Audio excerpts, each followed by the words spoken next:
Michigan is coming off a disappointing 8-5 season, but they ended the year with some momentum with massive wins over Ohio State in the season finale and then Alabama in their bowl game.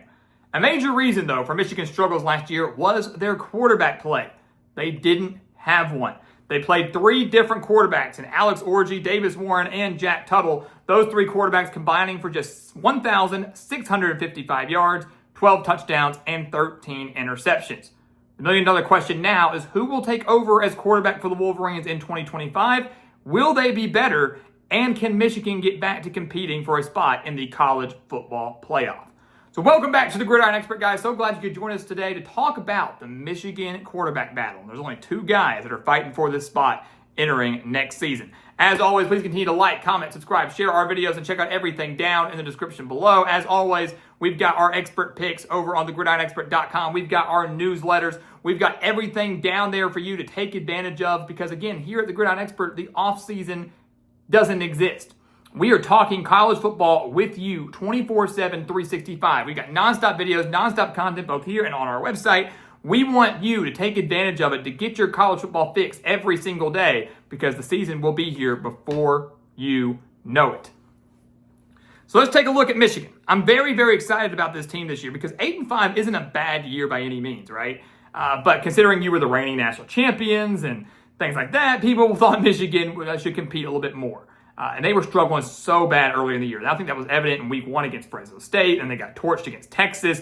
It just was not going to shape up to be a big year for them. But again, the defense coming through clutch against Alabama and Ohio State to carry some momentum, getting the wins over the rival, getting that bowl win. And now, while I do lose a lot on both sides of the ball, Michigan does retain some key pieces to remain competitive, but they need a quarterback to help improve this offense drastically. Before we jump into that, they do have a new offensive coordinator, Chip Lindsey, coming in as the new OC in Ann Arbor. That's a massive get. One of the better offensive minds, I think, in the game right now. Is going to work wonders with whoever is the starting quarterback. And many believe it's going to be the freshman phenom, the top player in the country, Bryce Underwood. That is who many want to see be the starter for Michigan. That's who many believe will be the starter for Michigan.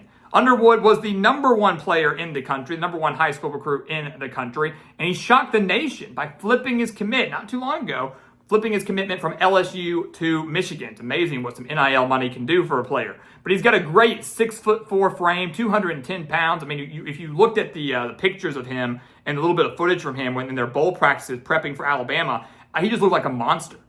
He looked like an absolute freak of nature, and that's a good thing. That's a good thing. An unbelievable frame, great high football IQ. His arm strength is off the charts. He's just a pure athlete, and that's exactly what Michigan needs. But obviously, with any player, it's always a risk and always a gamble starting a true freshman quarterback, right? You're going to have a guy in there that has no experience at the college level, always got some practice reps. We don't know much about it. That transition from high school football to college football is a massive leap, just like the leap from college to NFL is a massive leap. Everybody wants to see him as a starter, and I believe more than likely he will be the week 1 starter. But will he live up to the hype? Again, he's got everything you want and everything you need in a starting quarterback, but he more than likely will go through some freshman year growing pains. Will that be enough for Jerome Moore to pull the plug and put someone else in at quarterback? Will the mistakes be bad enough to cost Michigan some games? Will it be enough to cost them a season? We're not entirely sure, but the argument is the future is bright. He's going to have some really big flash of brilliance. He's only going to get better. He's going to be here for at least 2 years, right? This year and next year, unless he transfers out, which we don't see happen. So Bryce Underwood is the man. Everybody's excited to see him. The question is, can he live up to the hype? And more than likely, he's going to be QB1, and he's going to be above a guy like Mikey Keene. Again, this is a 2-man race.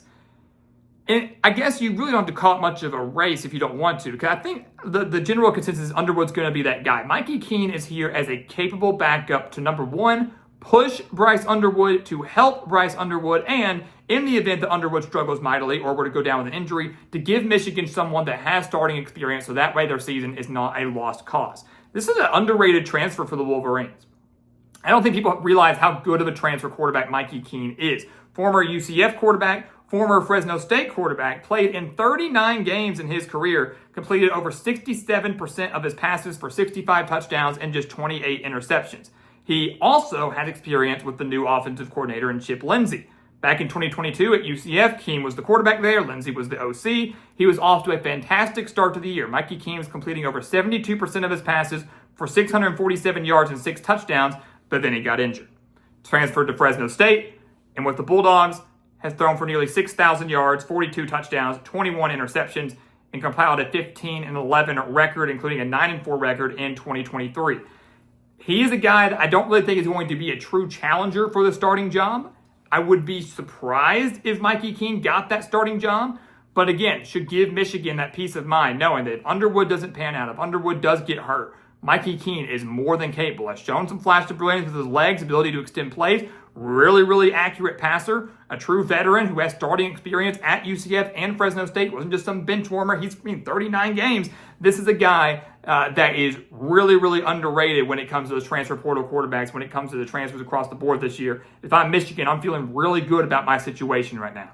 We've got the best player in the country out of high school coming our way, and we've got an experienced veteran quarterback sitting on our bench that's going to help develop him, but also step in a moment of need at any time and can actually deliver. So Michigan is in a much better spot at quarterback than people realize.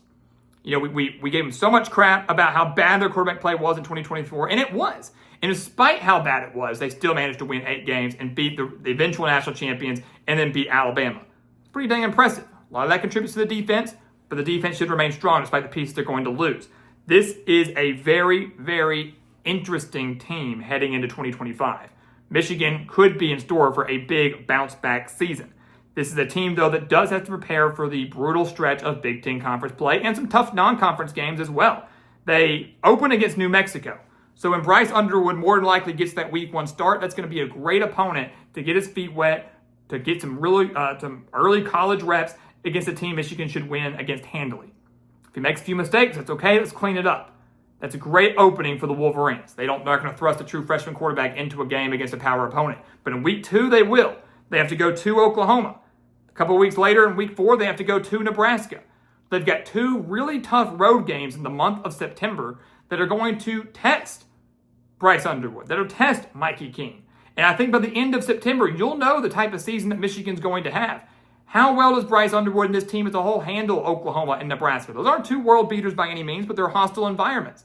And that's a very tough task and a very tough ask for a freshman quarterback to go in and lead you to victory there. So you will know by the end of September. If Michigan's 3-1, 4-0, something like that, it could be a very special year. If they're 2-2 or worse, which would be really bad if they were worse, losing to New Mexico and whoever else they play in week 3, and be an issue. But again, I think the future is very bright. The first month will be very telling. But for me, I believe Bryce Underwood will live up to this hype. I believe he is the man in Ann Arbor. He's going to do great things with his Wolverines. They're going to be a bounce-back team big time in 2025. But do not sleep on Mikey Keene either. He will make some big-time plays this season. Plays that maybe could end up saving Michigan's season. So guys, as always, thank you so much for watching us here at The Gridiron Expert on YouTube. Make sure to continue to like, comment, subscribe, share our videos, and check out everything down in the description below. That includes our website, thegridironexpert.com, home to the expert picks, home to our newsletters, home to tons of exclusive content to help you get through this offseason. Again, the season never ends here at our channel. We're talking college football with you year-round, around the clock, right here at The Gridiron Expert. We want you to take advantage of it, become a member of our GE Nation. And once again, as always, thank you so much for watching, and we'll see you next time right here on The Gridiron Expert.